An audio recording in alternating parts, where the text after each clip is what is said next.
بسم اللہ الرحمن الرحیم۔ حضور اکرم صلی اللہ علیہ وآلہ وسلم کا ارشاد ہے، تمام اعمال کا دار و مدار نیت پر ہے، اور ہر عمل کا نتیجہ ہر انسان کو اس کی نیت کے مطابق ہی ملے گا۔ پس جس کی ہجرت دولت دنیا حاصل کرنے کے لیے ہو یا کسی عورت سے شادی کی غرض سے ہو، پس اس کی ہجرت انہی چیزوں کے لیے ہوگی جن کے حاصل کرنے کی نیت سے اس نے ہجرت کی۔ صحیح بخاری حدیث نمبر 1۔ حضور اکرم صلی اللہ علیہ وآلہ وسلم نے فرمایا کہ وحی نازل ہوتے وقت کبھی مجھ کو گھنٹی کی سی آواز محسوس ہوتی ہے، اور وحی کی یہ کیفیت مجھ پر بہت شاق گزرتی ہے۔ جب یہ کیفیت ختم ہوتی ہے تو میرے دل و دماغ پر اس فرشتے کے ذریعے نازل شدہ وحی محفوظ ہو جاتی ہے، اور کسی وقت ایسا ہوتا ہے کہ فرشتہ بشکل انسان میرے پاس آتا ہے اور مجھ سے کلام کرتا ہے، پس میں اس کا کہا ہوا یاد رکھ لیتا ہوں۔ صحیح بخاری حدیث نمبر 2۔ حضرت صلی اللہ علیہ وآلہ وسلم پر وحی کا ابتدائی دور اچھے سچے پاکیزہ خوابوں سے شروع ہوا۔ آپ خواب میں جو کچھ دیکھتے وہ صبح کی روشنی کی طرح صحیح اور سچا ثابت ہوتا۔ پھر من جانب قدرت آپ تنہائی پسند ہو گئے، اور آپ نے غار حرا میں خلوت نشینی اختیار فرمائی، اور کئی دن اور رات وہاں مسلسل عبادت اور یاد الہی و ذکر میں مشغول رہنے لگے۔ جب تک گھر آنے کو دل نہ چاہتا توشہ ہمراہ لیے ہوئے وہاں رہتے۔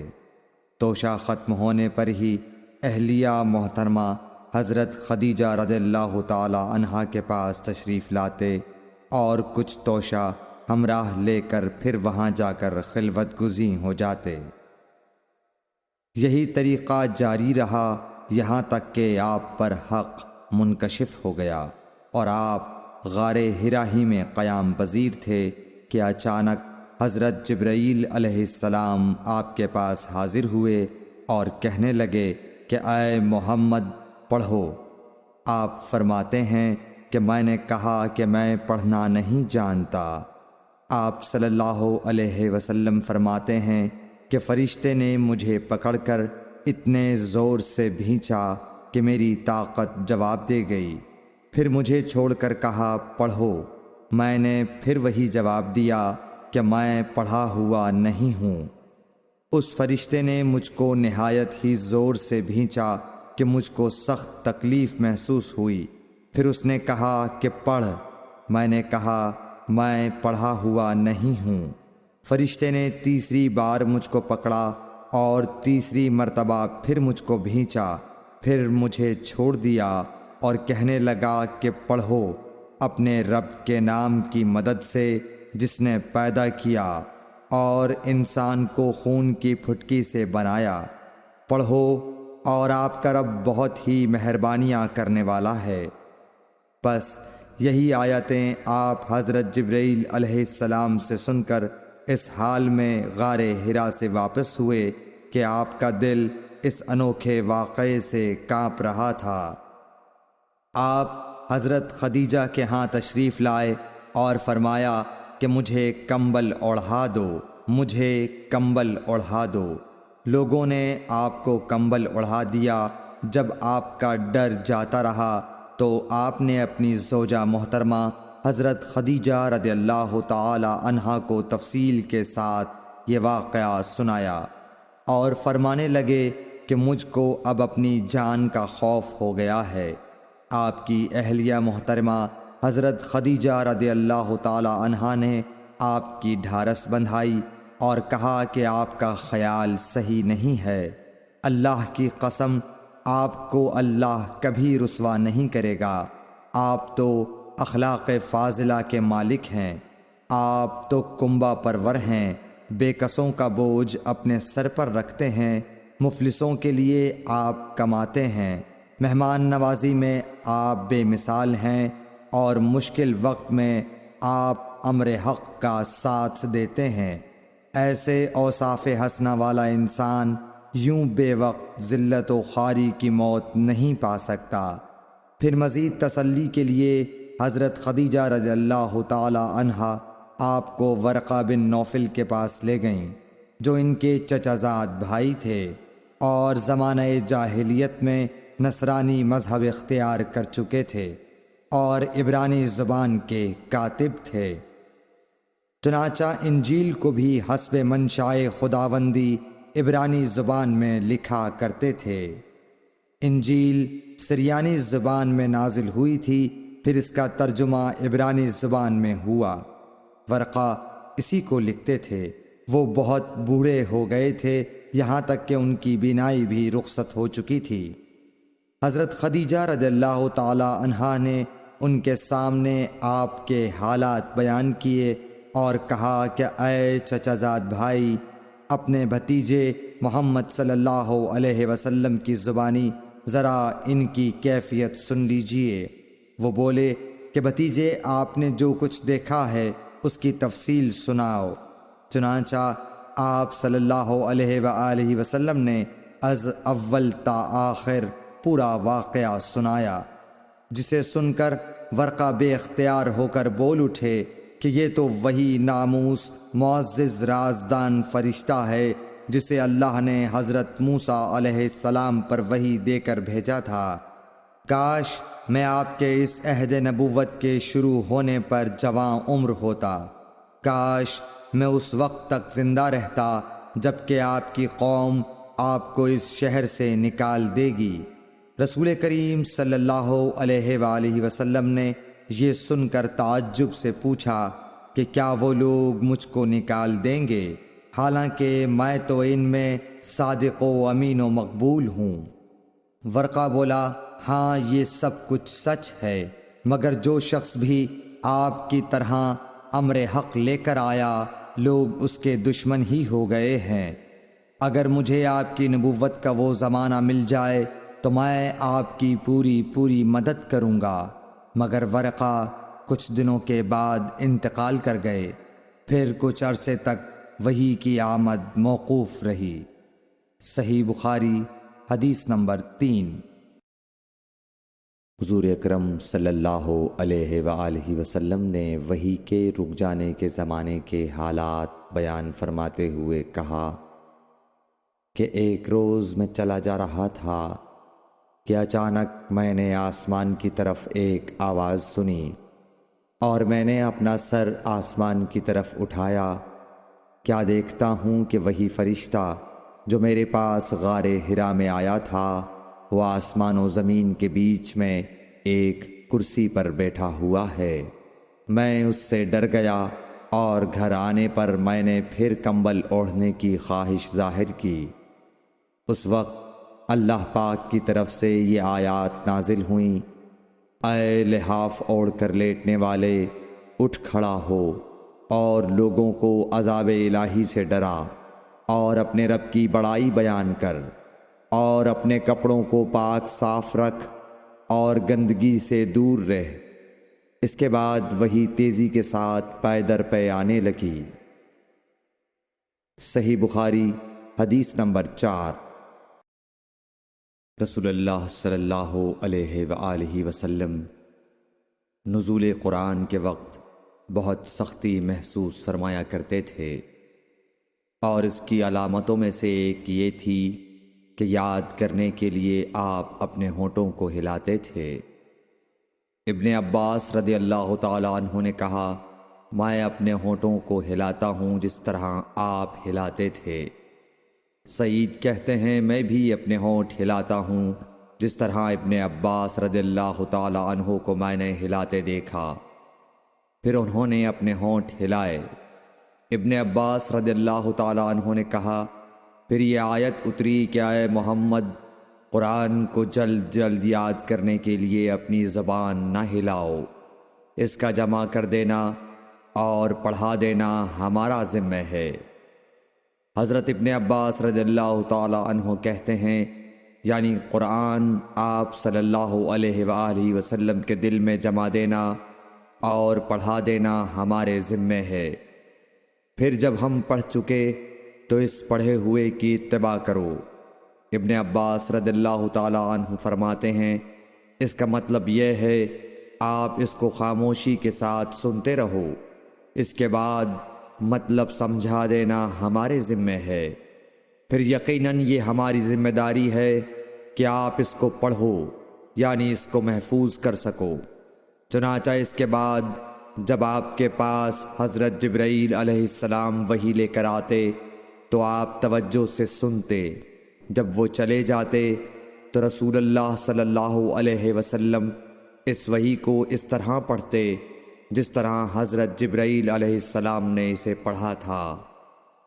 صحیح بخاری حدیث نمبر 5۔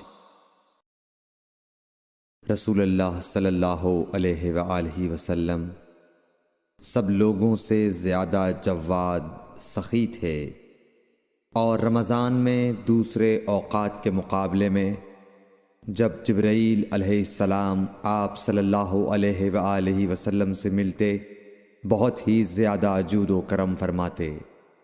جبرائیل علیہ السلام رمضان کی ہر رات میں آپ صلی اللہ علیہ وآلہ وسلم سے ملاقات کرتے اور آپ کے ساتھ قرآن کا دورہ کرتے۔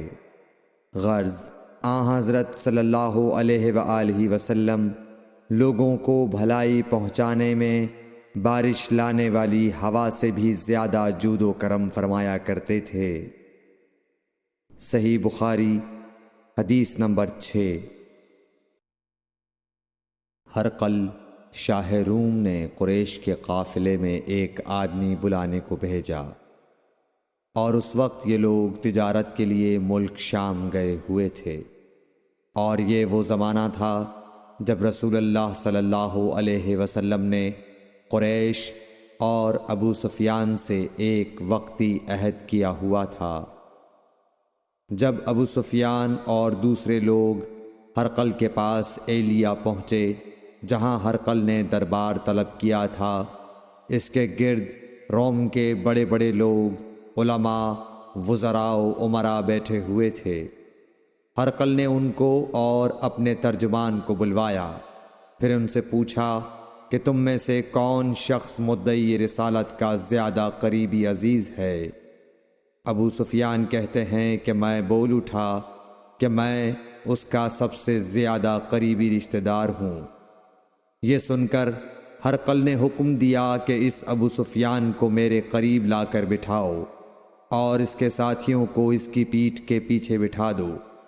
پھر اپنے ترجمان سے کہا کہ ان لوگوں سے کہہ دو کہ میں ابو سفیان سے اس شخص یعنی محمد صلی اللہ علیہ وسلم کے حالات پوچھتا ہوں، اگر یہ مجھ سے کسی بات میں جھوٹ بول دے تو تم اس کا جھوٹ ظاہر کر دینا۔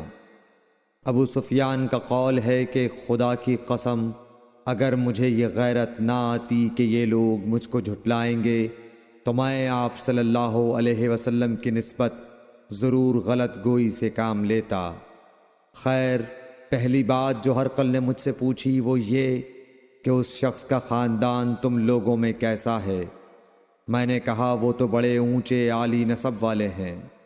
کہنے لگا اس سے پہلے بھی کسی نے تم لوگوں میں ایسی بات کہی تھی؟ میں نے کہا نہیں۔ کہنے لگا اچھا اس کے بڑوں میں کوئی بادشاہ ہوا ہے؟ میں نے کہا نہیں۔ پھر اس نے کہا بڑے لوگوں نے اس کی پیروی اختیار کی ہے یا کمزوروں نے؟ میں نے کہا نہیں، کمزوروں نے۔ پھر کہنے لگا اس کے تابعدار روز بڑھتے جاتے ہیں یا کوئی ساتھی پھر بھی جاتا ہے؟ میں نے کہا نہیں۔ کہنے لگا کیا اپنے اس دعوی نبوت سے پہلے کبھی کسی بھی موقع پر اس نے جھوٹ بولا ہے؟ میں نے کہا نہیں، اور اب ہماری اس سے صلح کی ایک مقررہ مدت ٹھہری ہوئی ہے، معلوم نہیں وہ اس میں کیا کرنے والا ہے۔ ابو سفیان کہتے ہیں میں اس بات کے سوا اور کوئی جھوٹ اس گفتگو میں شامل نہ کر سکا۔ ہرقل نے کہا کیا تمہاری اس سے کبھی لڑائی بھی ہوئی ہے؟ ہم نے کہا کہ ہاں۔ بولا پھر تمہاری اور اس کی جنگ کا کیا حال ہوتا ہے؟ میں نے کہا لڑائی ڈول کی طرح ہے، کبھی وہ ہم سے میدان جنگ جیت لیتے ہیں اور کبھی ہم ان سے جیت لیتے ہیں۔ ہرقل نے پوچھا وہ تمہیں کس بات کا حکم دیتا ہے؟ میں نے کہا وہ کہتا ہے کہ صرف ایک اللہ ہی کی عبادت کرو، اس کا کسی کو شریک نہ بناؤ، اور اپنے باپ دادا کی شرک کی باتیں چھوڑ دو، اور ہمیں نماز پڑھنے، سچ بولنے، پرہیزگاری اور صلہ رحمی کا حکم دیتا ہے۔ یہ سب سن کر پھر ہرقل نے اپنے ترجمان سے کہا کہ ابو سفیان سے کہہ دے کہ میں نے تم سے اس کا نسب پوچھا تو تم نے کہا کہ وہ ہم سے عالی نسب ہے، اور پیغمبر اپنی قوم میں عالی نسب ہی بھیجے جایا کرتے ہیں۔ میں نے تم سے پوچھا کہ دعویٰ نبوت کی یہ بات تمہارے اندر اس سے پہلے کسی اور نے بھی کہی تھی؟ تو تم نے جواب دیا کہ نہیں۔ تب میں نے اپنے دل میں کہا کہ اگر یہ بات اس سے پہلے کسی اور نے کہی ہوتی تو میں سمجھتا کہ اس شخص نے بھی اسی بات کی تقلید کی ہے جو پہلے کہی جا چکی ہے۔ میں نے تم سے پوچھا کہ اس کے بڑوں میں کوئی بادشاہ بھی گزرا ہے تو تم نے کہا کہ نہیں۔ تو میں نے دل میں کہا کہ ان کے بزرگوں میں سے کوئی بادشاہ ہوا ہوگا تو کہہ دوں گا کہ وہ شخص اس بہانے اپنے آباء و اجداد کی بادشاہت اور ان کا ملک دوبارہ حاصل کرنا چاہتا ہے۔ اور میں نے تم سے پوچھا کہ اس بات کے کہنے یعنی پیغمبری کا دعویٰ کرنے سے پہلے تم نے کبھی اس کو دروغ گوئی کا الزام لگایا ہے؟ تم نے کہا کہ نہیں۔ تو میں نے سمجھ لیا کہ جو شخص آدمیوں کے ساتھ دروغ گوئی سے بچے وہ اللہ کے بارے میں کیسے جھوٹی بات کہہ سکتا ہے۔ اور میں نے تم سے پوچھا کہ بڑے لوگ اس کے پیرو ہوتے ہیں یا کمزور آدمی؟ تم نے کہا کمزوروں نے اس کی اتباع کی ہے۔ تو دراصل یہی لوگ پیغمبروں کے متبعین ہوتے ہیں۔ اور میں نے تم سے پوچھا کہ اس کے ساتھی بڑھ رہے ہیں یا کم ہو رہے ہیں؟ تم نے کہا کہ وہ بڑھ رہے ہیں، اور ایمان کی کیفیت یہی ہوتی ہے حتیٰ کہ وہ کامل ہو جاتا ہے۔ اور میں نے تم سے پوچھا کہ آیا کوئی شخص اس کے دین سے ناخوش ہو کر مرتد بھی ہو جاتا ہے؟ تم نے کہا نہیں۔ تو ایمان کی خاصیت بھی یہی ہے، جن کے دلوں میں اس کی مسرت رچ بس جائے وہ اس سے لوٹا نہیں کرتے۔ اور میں نے تم سے پوچھا کہ آیا وہ کبھی عہد شکنی کرتے ہیں؟ تم نے کہا نہیں۔ پیغمبروں کا یہی حال ہوتا ہے، وہ عہد کی خلاف ورزی نہیں کرتے۔ اور میں نے تم سے کہا کہ وہ تم سے کس چیز کے لیے کہتے ہیں؟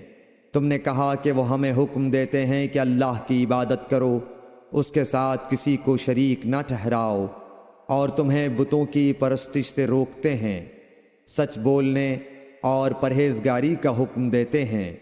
لہٰذا اگر یہ باتیں جو تم کہہ رہے ہو سچ ہیں تو ان قریب وہ اس جگہ کا مالک ہو جائے گا کہ جہاں میرے یہ دونوں پاؤں ہیں۔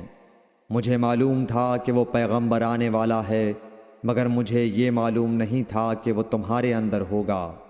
اگر میں جانتا کہ اس تک پہنچ سکوں گا تو اس سے ملنے کے لیے ہر تکلیف گوارا کرتا۔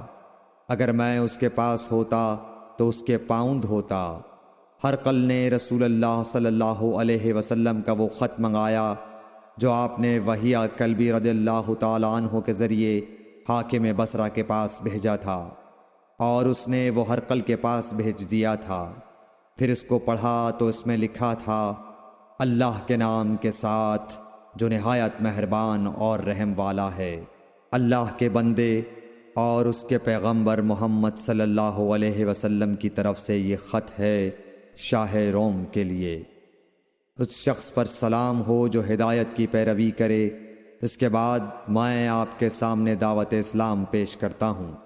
اگر آپ اسلام لے آئیں گے تو دین و دنیا میں سلامتی نصیب ہوگی، اللہ آپ کو دوہرا ثواب دے گا، اور اگر آپ میری دعوت سے روگردانی کریں گے تو آپ کی رعایا کا گناہ بھی آپ ہی پر ہوگا۔ اور اے اہل کتاب، ایک ایسی بات پر آ جاؤ جو ہمارے اور تمہارے درمیان یکساں ہے، وہ یہ کہ ہم اللہ کے سوا کسی کی عبادت نہ کریں اور کسی کو اس کا شریک نہ ٹھہرائیں، اور نہ ہم میں سے کوئی کسی کو خدا کے سوا اپنا رب بنائے۔ پھر اگر وہ اہل کتاب اس کتاب سے منہ پھیر لیں تو مسلمانوں، تم ان سے کہہ دو کہ تم مانو یا نہ مانو، ہم ایک خدا کے اطاعت گزار ہیں۔ ابو سفیان کہتے ہیں، جب ہرقل نے جو کچھ کہنا تھا کہہ دیا اور خط پڑھ کر فارغ ہوا تو اس کے ارد گرد بہت شور و غوغا ہوا، بہت سی آوازیں اٹھیں اور ہمیں باہر نکال دیا گیا۔ تب میں نے اپنے ساتھیوں سے کہا کہ ابو کبشہ کے بیٹے حضرت صلی اللہ علیہ وسلم کا معاملہ تو بہت بڑھ گیا، دیکھو تو اس سے بنی اصفر روم کا بادشاہ بھی ڈرتا ہے۔ مجھے اس وقت سے اس بات کا یقین ہو گیا کہ حضور صلی اللہ علیہ وسلم ان قریب غالب ہو کر رہیں گے، حتیٰ کہ اللہ نے مجھے مسلمان کر دیا۔ راوی کا بیان ہے کہ ابن ناطور ایلیا کا حاکم ہرقل کا مصاحب اور شام کے نصارہ کا لاٹ پادری بیان کرتا تھا کہ ہرقل جب ایلیا آیا ایک دن صبح کو پریشان اٹھا تو اس کے درباریوں نے دریافت کیا کہ آج ہم آپ کی حالت بدلی ہوئی پاتے ہیں، کیا وجہ ہے؟ ابن ناطور کا بیان ہے کہ ہرقل نجومی تھا، علم نجوم میں وہ پوری مہارت رکھتا تھا۔ اس نے اپنے ہم نشینوں کو بتایا کہ میں نے آج رات ستاروں پر نظر ڈالی تو دیکھا کہ ختنہ کرنے والوں کا بادشاہ ہمارے ملک پر غالب آ گیا ہے۔ بھلا اس زمانے میں کون لوگ ختنہ کرتے ہیں؟ انہوں نے کہا کہ یہود کے سوا کوئی ختنہ نہیں کرتا، سو ان کی وجہ سے پریشان نہ ہوں۔ سلطنت کے تمام شہروں میں یہ حکم لکھ بھیجیے کہ وہاں جتنے یہودی ہوں سب قتل کر دیے جائیں۔ وہ لوگ انہی باتوں میں مشغول تھے کہ ہرقل کے پاس ایک آدمی لایا گیا جسے شاہ غسان نے بھیجا تھا۔ اس نے رسول اللہ صلی اللہ علیہ وسلم کے حالات بیان کیے۔ جب ہرقل نے سارے حالات سن لیے تو کہا کہ جا کر دیکھو وہ ختنہ کیے ہوئے ہے یا نہیں۔ انہوں نے اسے دیکھا تو بتلایا کہ وہ ختنہ کیا ہوا ہے۔ ہرقل نے جب اس شخص سے عرب کے بارے میں پوچھا تو اس نے بتلایا کہ وہ ختنہ کرتے ہیں۔ تب ہرقل نے کہا کہ یہی محمد صلی اللہ علیہ وسلم اس امت کے بادشاہ ہیں جو پیدا ہو چکے ہیں۔ پھر اس نے اپنے ایک دوست کو رومیہ خط لکھا اور وہ بھی علم نجوم میں ہرقل کی طرح ماہر تھا۔ پھر وہاں سے ہرقل حمص چلا گیا۔ ابھی حمص سے نکلا نہیں تھا کہ اس کے دوست کا خط اس کے جواب میں آ گیا۔ اس کی رائے بھی حضور صلی اللہ علیہ وسلم کے ظہور کے بارے میں ہرقل کے موافق تھی کہ محمد صلی اللہ علیہ وسلم واقعی پیغمبر ہیں۔ اس کے بعد ہرقل نے روم کے بڑے آدمیوں کو اپنے حمص کے محل میں طلب کیا اور اس کے حکم سے محل کے دروازے بند کر لیے گئے۔ پھر وہ اپنے خاص محل سے باہر آیا اور کہا، اے روم والو، کیا ہدایت اور کامیابی میں کچھ حصہ تمہارے لیے بھی ہے؟ اگر تم اپنی سلطنت کی بقا چاہتے ہو تو پھر اس نبی صلی اللہ علیہ وسلم کی بیعت کر لو اور مسلمان ہو جاؤ۔ یہ سننا تھا کہ پھر لوگ وحشی گدھوں کی طرح دروازوں کی طرف دوڑے، مگر انہیں بند پایا۔ آخر جب ہرقل نے اس بات سے ان کی یہ نفرت دیکھی اور ان کے ایمان لانے سے مایوس ہو گیا تو کہنے لگا کہ ان لوگوں کو میرے پاس لاؤ۔ جب وہ دوبارہ آئے تو اس نے کہا، میں نے جو بات کہی تھی اس سے تمہاری دینی پختگی کی آزمائش مقصود تھی، سو وہ میں نے دیکھ لی۔ تب یہ بات سن کر وہ سب کے سب اس کے سامنے سجدے میں گر پڑے اور اس سے خوش ہو گئے۔ بالآخر ہرقل کی آخری حالت یہی رہی۔ صحیح بخاری حدیث نمبر 7۔